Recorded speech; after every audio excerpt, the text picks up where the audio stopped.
نحمده ونستعينه ونستغفره ونعوذ بالله من شرور أنفسنا وسيئات أعمالنا من يهده الله فلا مضل له ومن يضلله فلا هادي له وأشهد أن لا إله إلا الله وحده لا شريك له وأشهد أن محمدا عبده ورسوله صلى الله عليه وسلم اللهم صل على محمد وعلى آل محمد كما صليت على إبراهيم وعلى آل إبراهيم إنك حميد مجيد اللهم بارك على محمد وعلى آل محمد كما باركت على إبراهيم وعلى آل إبراهيم إنك حميد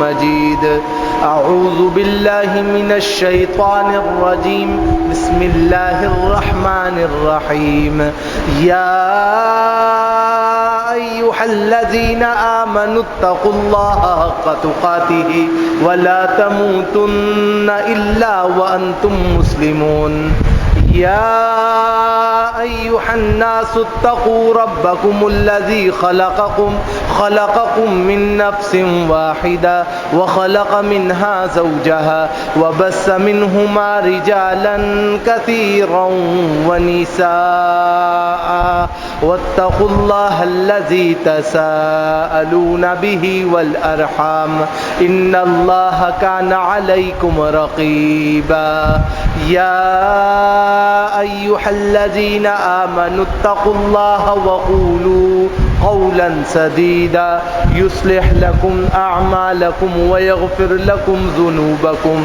ومن يطع الله ورسوله فقد فاز فوزا عظيما وقال النبي صلى الله عليه وسلم فإن خير الحديث كتاب الله وخير الحدي حدي محمد صلى الله عليه وسلم وشر الأمور محدثاتها وكل محدثة بدعة وكل بدعة ضلالة وكل ضلالة في النار أما بعد أعوذ بالله من الشيطان الرجيم بسم الله الرحمن الرحيم ونزعنا ما في صدورهم من غل تجري من تحتهم الأنهار وقالوا الحمد لله الذي هدانا لهذا وما كنا لنهتدي لولا أن هدانا الله لقد جاءت رسل ربنا بالحق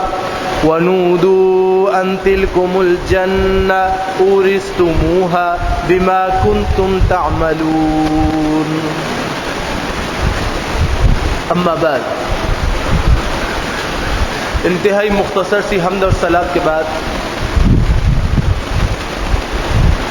اللہ سبحانہ و تعالی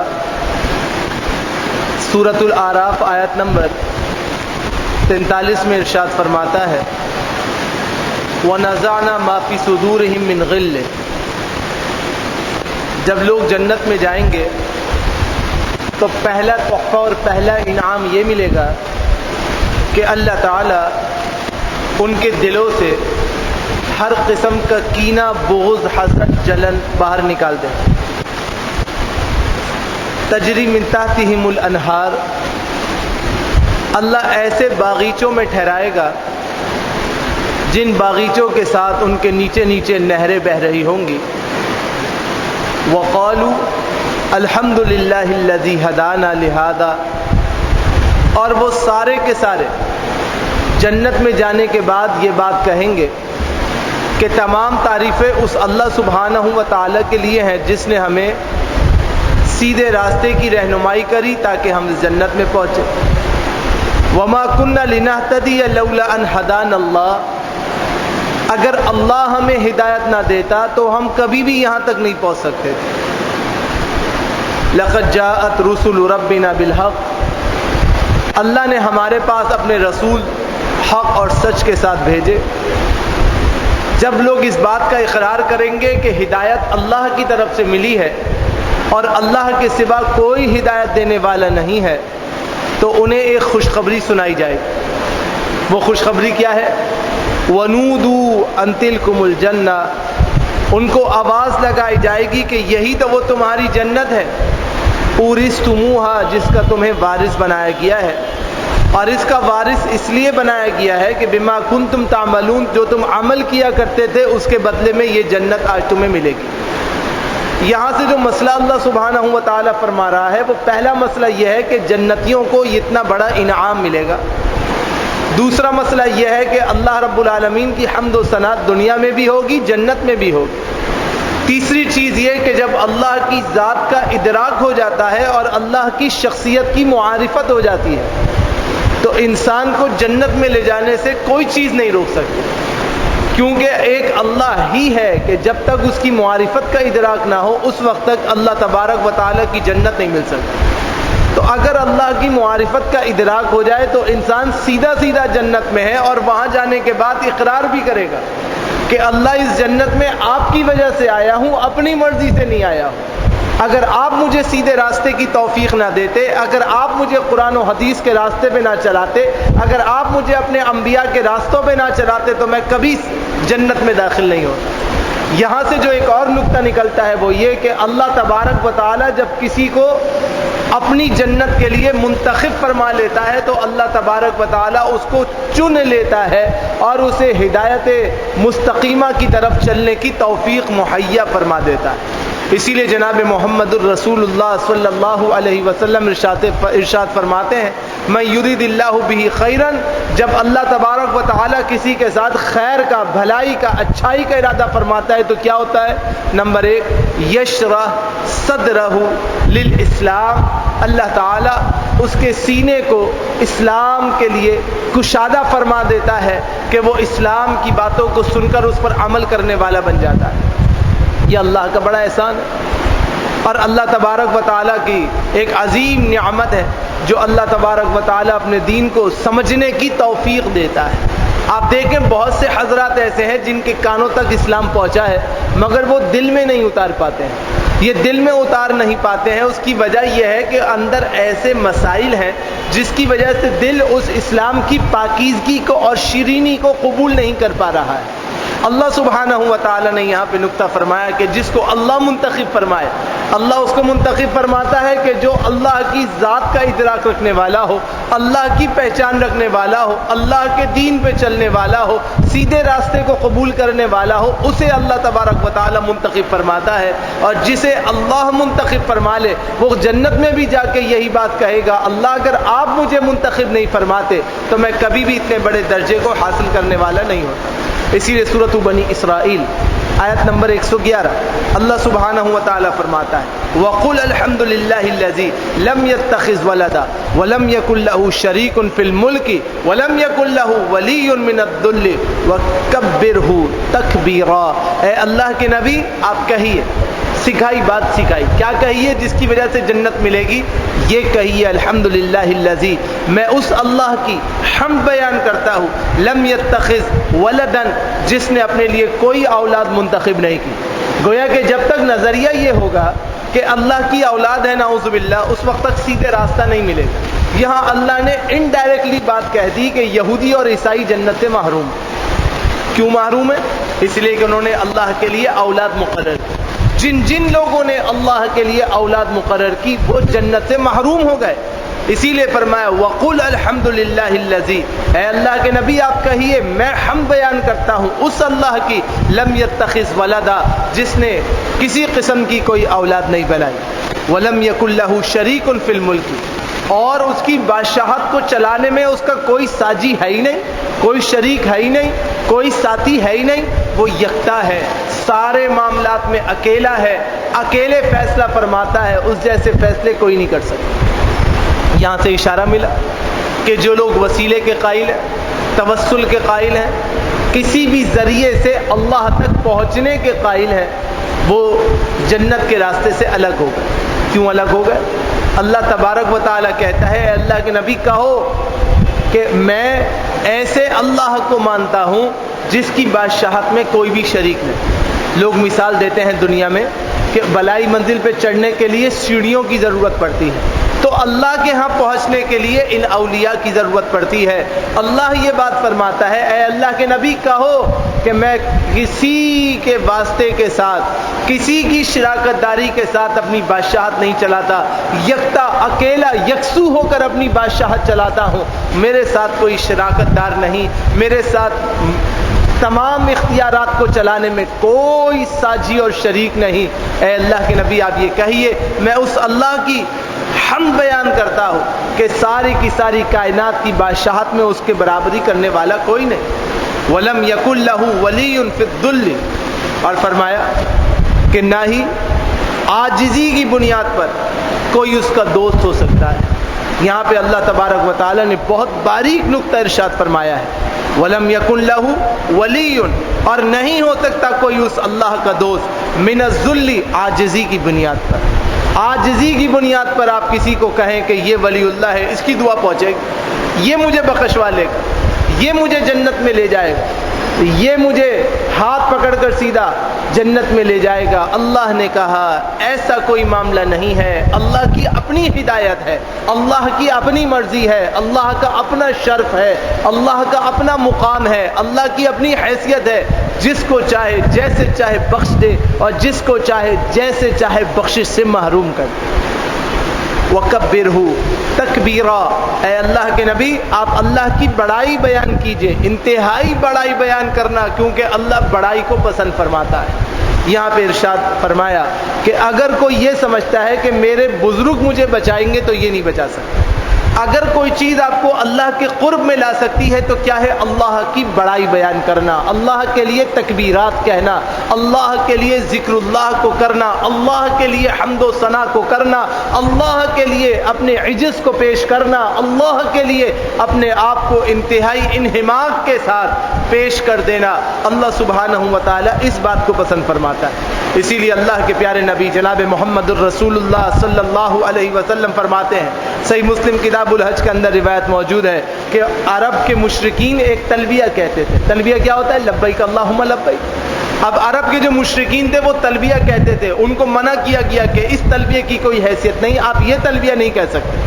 کیا کہتے تھے وہ مشرکین؟ کہتے تھے لبیک لا شریک لک الا شریکا هو لک، اے اللہ میں حاضر ہوں آپ کے دربار میں، مجھے پتہ ہے آپ کا کوئی شریک نہیں ہے، مگر ایک شریک تو ہے جو آپ کے معاملات میں آپ کے ساتھ ساری دنیا کے معاملات کو دیکھتا ہے۔ تملکہ وما ملک، اے اللہ آپ اس کا اختیار رکھتے ہیں اور وہ آپ کے معاملات میں کوئی اختیار نہیں رکھتا، لیکن آپ کا ایک ساجی ہے، آپ کا ایک ساتھی ہے، دنیا کے معاملات کو، آخرت کے معاملات کو چلانے میں آپ کے ساتھ کوئی نہ کوئی تو شریک ہے، وہ ایک شریک ہے، ہم اس کو مانتے ہیں، اس کے سوا نہیں مانتے۔ شریعت نے اس بات کو منع کیا اور فرمایا یہ تلبیہ اللہ کے ہاں نہیں چلے۔ تو اللہ کے ہاں کیا چلے گا؟ فرمایا اللہ کے ہاں یہ تلبیہ چلے گا، لبیک اللہم لبیک لبیک لا شریک لک لبیک ان الحمد والنعمت لک والملک لا شریک لک۔ اللہ وہ کہتے ہیں کہ آپ کا ایک شریک ہے، اللہ ہم یہ کہتے ہیں کہ نعمتیں بھی آپ کی طرف سے ہیں، حمد بھی آپ کی طرف سے ہے، انعامات بھی آپ کی طرف سے ہیں، اور اللہ آپ کے ساتھ کوئی شریک نہیں ہے، کوئی شراکت دار نہیں ہے، آپ اکیلے اور یکتا ہیں۔ اللہ میں حاضر ہوں اس اکیلے رب کے سامنے جس کا کائنات میں کوئی ولی وارث اور کوئی اس کے ساتھ شریک اور ساجی اور اولاد اور اہلیہ نہیں، وہ اکیلا اللہ تھا، اکیلا ہے اور اکیلا رہے گا۔ میں اس رب کی خدمت میں حاضر ہوں۔ فرمایا یہ تلبیہ کہو، اللہ تبارک و تعالی اس کو پسند فرماتا ہے۔ اسی لیے سورۃ المؤمنون آیت نمبر 28 میں فرمایا فَإِذَا اسْتَوَيْتَ أَنْتَ وَمَن مَّعَكَ عَلَى الْفُلْكِ فَقُلِ الْحَمْدُ لِلَّهِ الَّذِي نَجَّانَا مِنَ الْقَوْمِ الظَّالِمِينَ۔ جناب نوح علیہ السلام کو کہا اتنی بڑی کشتی تو بنا دی، ساری مخلوقات کو تو ساتھ بٹھا لیا، جب کشتی روانہ ہونے لگے اور کشتی اونچی ہونے لگے تو آپ نے کیا کہنا ہے؟ فَإِذَا اسْتَوَيْتَ أَنْتَ وَمَن مَّعَكَ عَلَى الْفُلْكِ، اے نوح جب آپ اور آپ کے ساتھی کشتی میں سوار ہو جائیں تو فقل آپ یہ کہیے گا الحمدللہ الذی نجانا، تمام تعریفیں میں اس ایک اللہ کی بیان کرتا ہوں جس نے ہمیں نجات دے دی ہے من القوم الظالمین، ظالم قوم سے۔ کیونکہ جو اللہ کے ساتھ کسی کو شریک ٹھہرا دیتا ہے جان بوجھ کے یا انجانے میں، وہ بڑا ظالم ہے، ظلم کرنے والا ہے، اور اس کے ظلم کی انتہا یہ ہے کہ وہ اللہ تبارک و تعالیٰ کی رحمتوں سے محروم ہو جاتا ہے اور اللہ تبارک و تعالیٰ کے انعامات سے محروم ہو جاتا ہے۔ اس لیے شریعت نے اس بات سے رکنے کا حکم دیا، اور سورہ نمل آیت نمبر 15 میں جناب داؤد اور جناب سلیمان علیہ السلام کی مثال پیش کی۔ فرمایا وَلَقَدْ آتَيْنَا دَاوُودَ وَسُلَيْمَانَ عِلْمًا، ہم نے جناب داؤد علیہ السلام جو والد ہیں اور ان کے بیٹے جناب سلیمان ابن داؤد علیہ السلام دونوں کو علم و عرفان سے، نبوت کے علم سے نوازا۔ وَقَالَ، دونوں نے ایک ہی بات کہی جو ان کے اوپر وحی کی گئی تھی۔ دونوں نے کیا کہا؟ الحمدللہ الذی فضلنا علی کثیر من عبادہ المؤمنین، ہم اس اللہ کی حمد و ثنا بیان کرتے ہیں جس نے ہمیں بہت سو پر فضیلت سے نوازا ہے۔ وہ بہت سے اللہ کے نیکوکار ایمان والے بندے ہیں جن میں سے اللہ نے ہمیں فضیلت سے نوازا اور ہم پر انعامات کی برسات کی۔ ہم اس اللہ کی حمد بیان کرتے ہیں اور اس اللہ کی فضیلتوں کا اقرار کرتے ہیں اور اس اللہ کے آگے سربست سجود ہوتے ہیں۔ یہاں پہ اللہ تبارک و تعالیٰ دو نکتے فرما رہا ہے۔ جناب نوح علیہ السلام کو جب نجات دی تو ان سے کہا کہ اپنے رب کی تعریف کرو اور کہو کہ وہ اللہ ہے جو مجھے ظالمین سے نجات دے رہا ہے۔ تو جب اللہ تبارک و تعالیٰ کا انعام ہو تو اللہ تبارک و تعالیٰ کے انعامات کو قبول کرنا اور اللہ کا احسان مند ہونا اور اللہ کی قدردانی کرنا اور اللہ کی تعلیمات کے موافق سربست سجود ہونا اور اس بات کا اظہار کرنا کہ اللہ نے مجھے نجات دی ہے ظالمین سے، یہ اللہ تبارک و تعالیٰ کو پسند ہے۔ اس بات کا اقرار کرنا اللہ تبارک و تعالیٰ کی دوستی کا موجب ہوتا ہے۔ پھر دوسرے مسئلے میں دوسری آیت میں اس بات کی طرف اشارہ کیا کہ جب اللہ علم و عرفان سے نواز دے، اللہ اپنی رحمتوں سے نواز دے، تو انسان کو یوں کہنا چاہیے کہ اللہ میں تو وہ ہوں کہ جو مفضول تھا، اللہ آپ وہ ہیں جس نے مجھے مفضولیت کے باوجود فضیلت سے نوازا۔ اللہ لوگ مجھ سے اوپر تھے مگر آپ نے مجھے بہت اوپر کیا، بہت سو پر مجھے فضیلتوں سے نوازا۔ اللہ آپ کے ایمان والے بندے تو سارے ہیں مگر آپ نے اس میں سے مجھے فضیلتیں دی، تو میں اب زیادہ آپ کی حمد بیان کرتا ہوں، زیادہ آپ کا ذکر کرتا ہوں، زیادہ آپ کے آگے سربست سجود ہوتا ہوں، زیادہ آپ کے آگے آپ کی تعریفات کرنے والا بنتا ہوں۔ اللہ سبحانہ و تعالیٰ اس بات کو پسند فرماتا ہے اور اس بات کی بدولت اللہ اپنی رحمتوں میں اور اپنی قربتوں میں داخل فرما لیتا ہے۔ تو یہ اللہ تبارک و تعالیٰ کا بہت بڑا احسان عظیم ہے کہ اس بات کو سمجھنا چاہیے، اور جب انسان اس بات کو سمجھنے والا بن جائے گا، اللہ کا ذکر کرنے والا بنے گا، تو پھر اللہ تبارک و تعالیٰ کے ہاں بہت بلند و بالا شان والا وہ بن جائے گا۔ اسی لیے سورہ فاطر آیت نمبر 34 اللہ تبارک و تعالیٰ فرماتا ہے وَقَالُوا الْحَمْدُ لِلَّهِ الَّذِي أَذْهَبَ عَنَّا الْحَزَنَ إِنَّ رَبَّنَا لَغَفُورٌ شَكُورٌ، فرمایا کہ وہ سارے کے سارے یہ بات کہنے والے بن گئے تھے کہ تمام تعریفیں اس اللہ کے لیے ہیں جو ہم سے غم کو لے گیا، پریشانی کو لے گیا۔ اس اللہ تبارک و تعالیٰ نے ہماری ساری کی ساری پریشانیوں کو دور کر دیا۔ وہی اللہ ہے جو ہماری پریشانیوں کو دور کرنے والا ہے۔ ان ربنا لغفور شکور، ہمارا رب تو البتہ بخشنے والا اور قدردان ہے۔ جب اللہ کوئی آزمائش بھیجے اور اس آزمائش میں وہی اللہ آپ کو سرخرو بھی فرمائے، تو اب اللہ یہ چاہتا ہے کہ آپ اللہ کی حمد بیان کریں، اللہ یہ چاہتا ہے کہ آپ اللہ کی قدردانی کریں، اللہ یہ چاہتا ہے کہ آپ کہیں کہ وہی اللہ ہے جس نے میرے غم کو دور کیا ہے، وہی اللہ ہے جس نے مجھے آزمائشوں سے نکالا ہے، وہی اللہ ہے جو مجھ پر احسانات فرماتا ہے، کیونکہ وہی ہمارا رب ہے جو بخشنے والا اور قدردان ہے۔ اس کے سوا نہ کوئی بخشنے والا ہے اور نہ کوئی قدردانی کرنے والا ہے۔ وہی اللہ ہے جس کی جس قدر نعمتوں کا اور احسانات کا اقرار کیا جائے وہ کم ہے۔ جب اللہ تبارک و تعالیٰ کی نعمتوں کا اور احسان کا انسان اقرار کرتا ہے تو یقیناً انسان کامیاب ہوتا ہے اور اللہ تبارک و تعالیٰ کے قریب ترین لوگوں میں شامل ہو جاتا ہے۔ اسی لیے صحیح بخاری کتاب الجنائز کی روایت ہے، جناب رسول اللہ صلی اللہ علیہ وسلم کے پاس ایک غلام آیا، جو غلام غیر مسلم تھا، یہودی تھا۔ وہ نبی صلی اللہ علیہ وسلم کی خدمت کرتا تھا۔ اب وہ بیمار ہو گیا۔ جب وہ بیمار ہو گیا تو نبی صلی اللہ علیہ وسلم عیادت کے غرض سے اس کے پاس آئے اور اس سے کہا کہ بھائی دیکھو تم مسلمان ہو جا۔ کیوں کہا؟ اختتامی وقت چل رہا تھا، رسول اللہ کی خواہش یہ تھی کہ کسی طرح سے ہر شخص جہنم کی آگ سے بچ جائے، تو اس کے پاس آ کر اس کو اسلام کی دعوت دی کہ تم مسلمان ہو جاؤ۔ اس نے اپنے قریبی موجود اپنے والد کی طرف دیکھا. اس کے والد نے دیکھا کہ میرا بچہ میری طرف دیکھ رہا ہے, نزع کا عالم ہے, قریب الوفات ہے, قریب الموت ہے. اس کے باپ نے حکمت بھری بات کی. حکمت بھری بات کیا کی؟ اس نے کہا کہ ابو القاسم کی اطاعت کرو. ابو القاسم جناب محمد الرسول اللہ صلی اللہ علیہ وسلم کی کنیت ہے. اس کو پتا تھا میرا بچہ مر جائے گا, اور جب میرا بچہ مرے گا تو میں صحیح دین پہ تو ہوں نہیں, یہ بھی صحیح دین پہ نہیں ہے. اس نے کہا محمد الرسول اللہ صلی اللہ علیہ وسلم کی تابعداری کرو. اس بچے نے اختتامی وقت میں کلمہ پڑھ لیا. جناب رسول اللہ صلی اللہ علیہ وسلم نے جب اس کو کلمہ پڑھوا دیا تو آپ وہاں سے اٹھے اور یوں فرمایا, الحمدللہ الذی انقذہ من النار. میں اس اللہ کی حمد بیان کرتا ہوں جس اللہ نے آخری وقت میں بھی اس بچے کو جہنم کی آگ سے بچا لیا, جہنم کی آگ سے محفوظ کیا. تو معلوم یہ ہوا کہ جب اللہ کی حمد بیان کی جاتی ہے, اللہ کا ذکر کیا جاتا ہے, اللہ کی طرف پلٹا جاتا ہے, تو اللہ سبحانہ و تعالی جہنم کی آگ سے بچا لیتا ہے, اور اللہ تبارک و تعالی جہنم کی آگ سے حفاظت کا معاملہ فرما لیتا ہے. اسی لیے انسان کپڑے پہنتا ہے, اب پتہ نہیں یہ کپڑے پہن کے اپنی خوشی منائے گا, اپنا حسن منائے گا اور اپنی خوبیوں کو گنوائے گا, یا یہ کپڑے پہنتے ہی انسان نیچے گر جائے گا اور انہی کپڑوں میں اس کو دفنا دیا جائے گا, یا انہی کپڑوں میں اس کی روح قبض کر لی جائے گی. انسان کو پتہ نہیں ہے نا. اسی لیے اللہ کے پیارے نبی جناب محمد الرسول اللہ صلی اللہ علیہ وسلم دعا پڑھا کرتے تھے.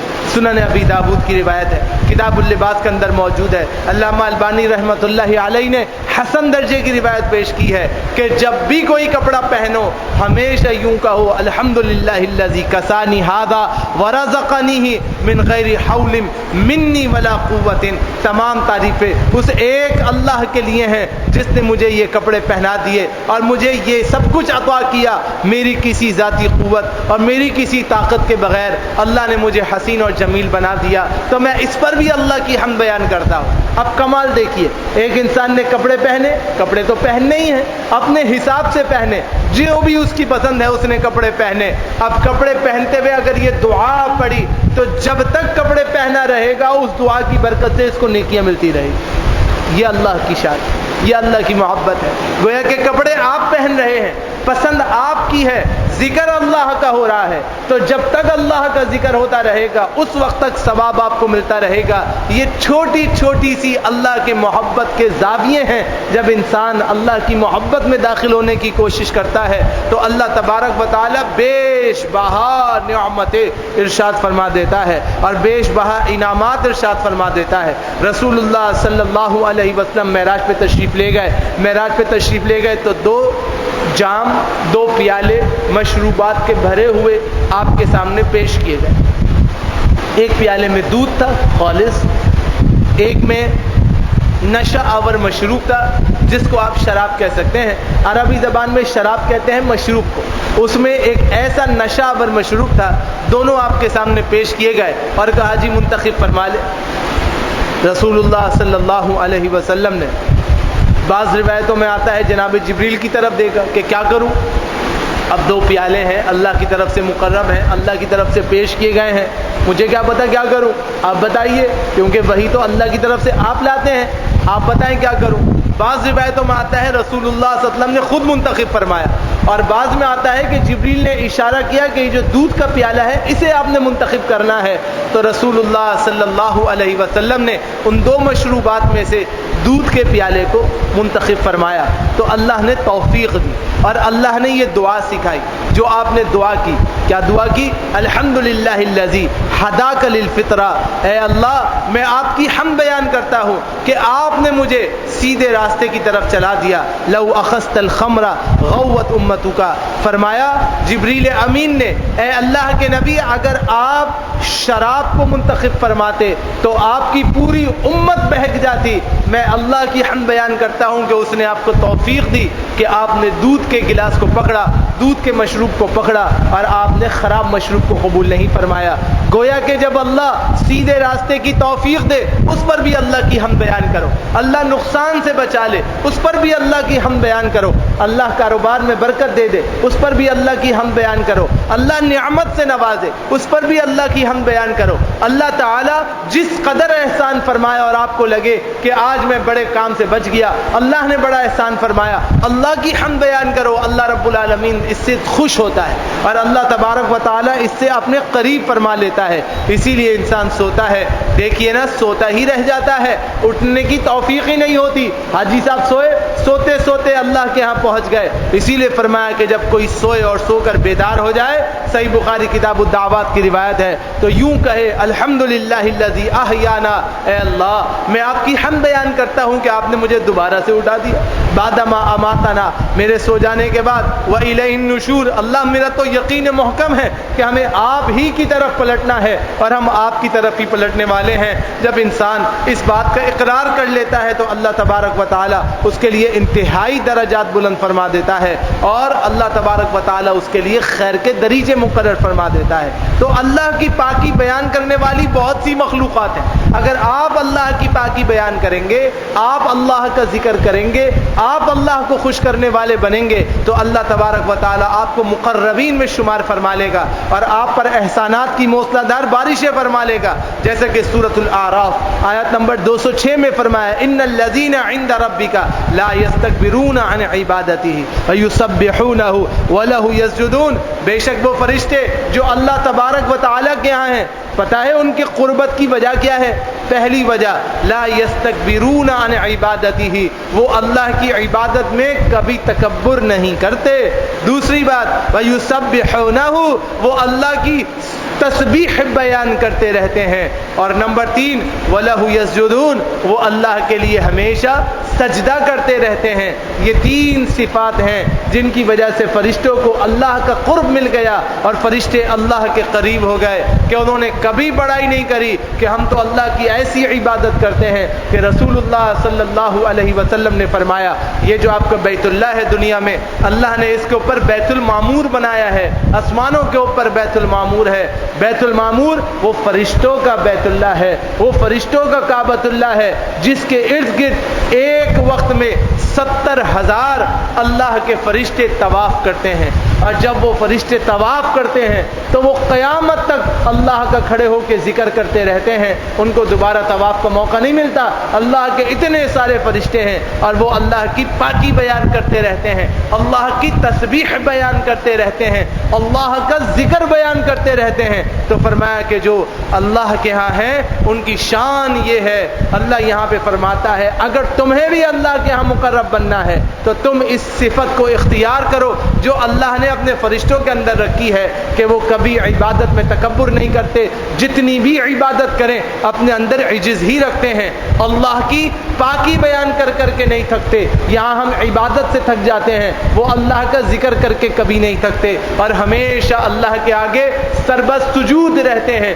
جس قدر اللہ کے آگے سربست سجود ہوتے ہیں اس قدر اللہ کے ہاں نعمتوں کو قبول کرنے والے بن جاتے ہیں۔ اسی لیے اللہ کے پیارے نبی جناب محمد الرسول اللہ صلی اللہ علیہ وسلم فرما رہے ہیں، صحیح مسلم کتاب الصلاۃ کی روایت ہے، فرمایا الا تصفون کما تصف الملائکۃ عند ربها فقلنا یا رسول اللہ صلی اللہ علیہ وسلم وکیف تصف الملائکۃ عند ربها قال یتمون صفوف الاولى ویتراسون فی الصف۔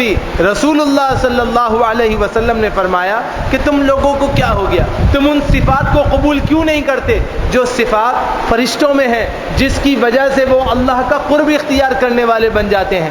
لوگوں نے سوال کیا، اے اللہ کے رسول ہمیں بھی تو بتائیے کہ وہ صفات کیا ہیں؟ فرمایا ان صفات میں سے ایک صفت یہ ہے کہ تم اپنی صفیں فرشتوں کے جیسی صفیں بنایا کرو۔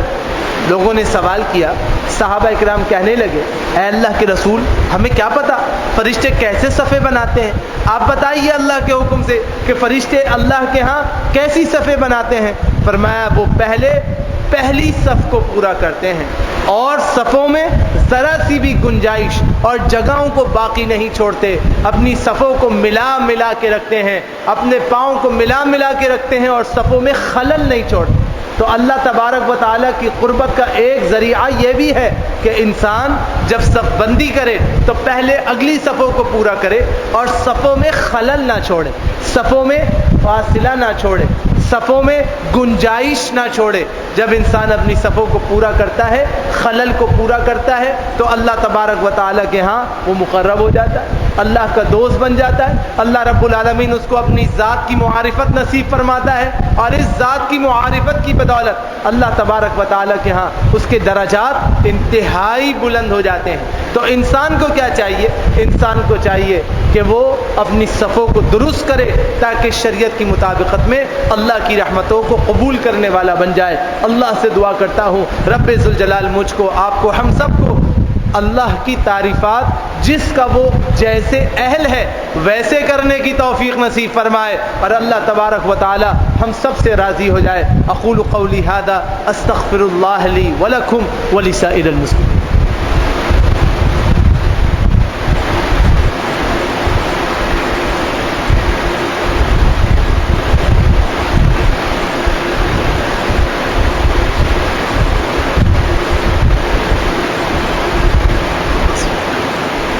الحمد للہ نحمده ونستعینه ونستغفره ونعوذ باللہ من شرور انفسنا وسیئات اعمالنا من يهده الله فلا مضل له ومن يضلله فلا هادي له واشهد ان لا اله الا الله وحده لا شريك له واشهد ان محمدا عبده ورسوله صلی اللہ علیہ وسلم۔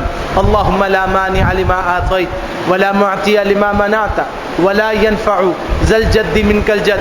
اللهم ربنا آتنا في الدنيا حسنة وفي الآخرة حسنة وقنا عذاب النار۔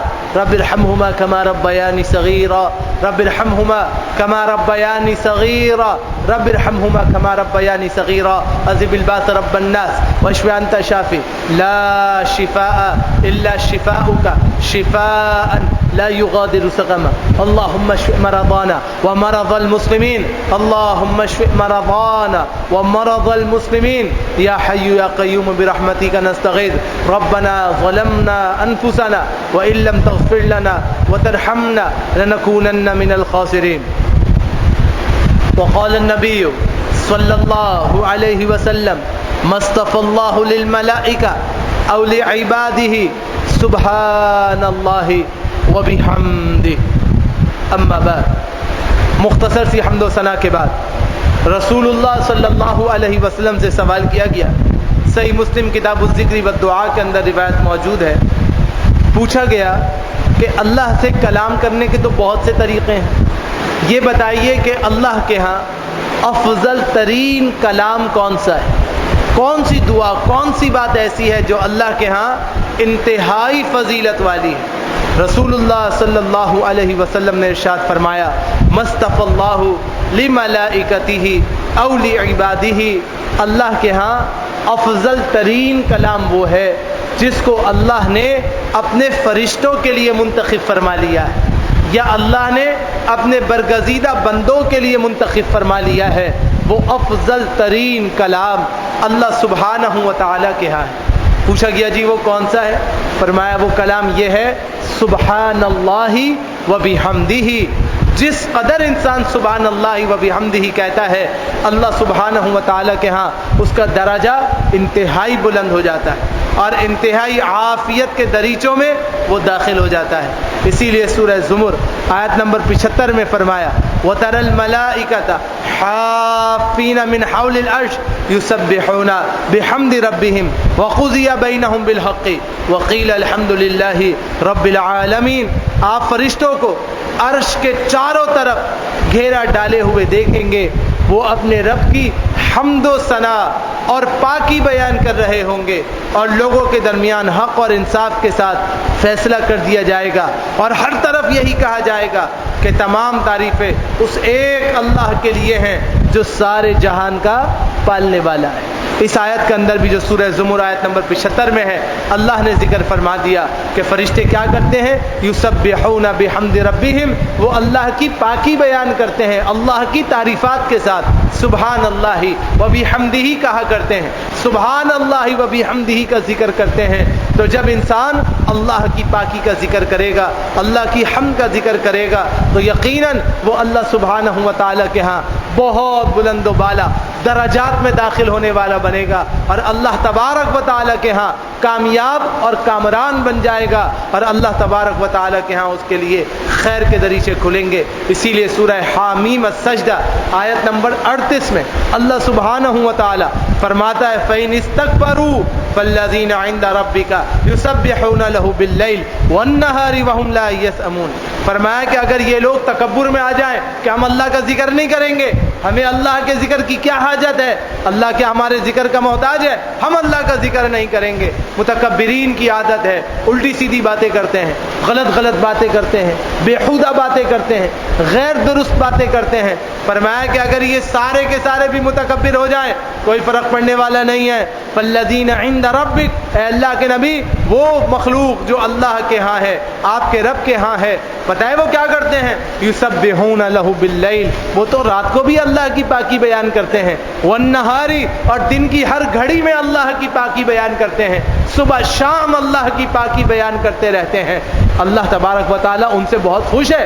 اگر یہ سارے کے سارے تکبر کرنے پر آ جائیں اللہ کا کچھ نہیں بگاڑ سکتے۔ یہاں پہ اشارہ ہے کہ اگر تم اللہ کے پسندیدہ بندے بننا چاہتے ہو تو صبح بھی ذکر اللہ کرو، شام بھی ذکر اللہ کرو، صبح بھی اللہ کی پاکی بیان کرو، شام بھی اللہ کی پاکی بیان کرو، صبح سے شام تک اللہ کا ذکر کرتے رہو۔ وَهُمْ لَا يَسْأَمُونَ، فرمایا ان کی کیفیت پتہ ہے کیا ہے؟ کیوں اللہ کے دوست ہیں، کیوں اللہ کے پسندیدہ ہیں؟ وہ تسبیح بیان کرتے کرتے تھکتے نہیں ہیں، اللہ کی حمد بیان کرتے کرتے تھکتے نہیں ہیں۔ آپ دیکھیے اللہ نے تو آپ کو شیڈیول ایسا بنا کے دیا ہے کہ آپ دکان پہ جائیں، گھر پہ رہیں، ہسپتال جائیں، اپنے آفس جائیں، آپ کہیں بھی جائیں، اللہ نے آپ کو وہ ذکر اللہ کی توفیق بنا کے دی ہے، وہ پورا شیڈیول مینٹین کر کے دیا ہے کہ آپ خود بخود اللہ کے ذکر میں صبح سے شام تک لگے رہتے ہیں۔ اللہ نے نہیں کہا کاروبار نہیں کرو، اللہ نے نہیں کہا زندگی نہیں گزارو، اللہ نے نہیں کہا معاش پہ نہیں جاؤ، اللہ نے نہیں کہا تعلیم نہیں حاصل کرو، اللہ نے نہیں کہا کہ دنیا کا کوئی کام نہیں کرو، اللہ نے کہا سب کچھ کرو، جیسے میں کہتا ہوں اس شیڈیول پہ کرو تو تم سارے اپنے کام کرو گے، ذکر اللہ میرا ہوتا رہے گا۔ مثال کے طور پر انسان صبح اٹھا، صبح اٹھ کے دعا پڑھی، ذکر اللہ کیا، نہانے کے لیے گیا، اس نے دعا پڑھی، ذکر اللہ کیا، غایت المخلی میں گیا، بیت الخلا میں گیا، دعا پڑھ کے گیا، تو وہاں بھی کچھ ذکر نہیں کرنا ہے، مگر جتنی دیر بیٹھا اور دعا پڑھ کے گیا اور باہر آن کے غفرانہ کا دعا پڑھی تو وہاں کے بھی گناہ معاف ہو گئے۔ ابھی تو انسان اٹھا ہے، کچھ کھاتا ہے، ذکر اللہ، کھا کے فارغ ہوا، ذکر اللہ، گھر سے نکلا، ذکر اللہ، دکان پہنچا، ذکر اللہ، اپنے کام پہ بیٹھا، ذکر اللہ، اب اس کے بعد اپنی کسی بھی حاجت کے لیے دکان سے نکلا، دعا پڑھی، پھر ذکر اللہ، مسجد میں داخل ہوا، ذکر اللہ، مسجد سے نکلا، ذکر اللہ، مسجد میں عبادت کری، ذکر اللہ، دعا کری، ذکر اللہ، یہ سارے کے سارے ذکر اللہ ہیں۔ کام آپ کے چل رہے ہیں، ذکر اللہ کا چل رہا ہے۔ اللہ نے اسپیشلی اپنے لیے آپ سے وقت ہی نہیں مانگا کہ آپ میرے لیے اپنے وقت کو دیجئے، اللہ نے کہا تم بھی میرے، تمہارا وقت بھی میرا، تمہارا معاش بھی میرا عطا کردہ، تم اپنی مستیوں میں مست رہو، بس جیسے میں شیڈیول دیتا ہوں ایسے کرو تو تمہیں سارا کا سارا ثواب مفت میں ملے گا، ایکسٹرا آرڈنری تمہیں کچھ کرنے کی اضافی طور پہ کوئی ضرورت ہی نہیں پڑے گی۔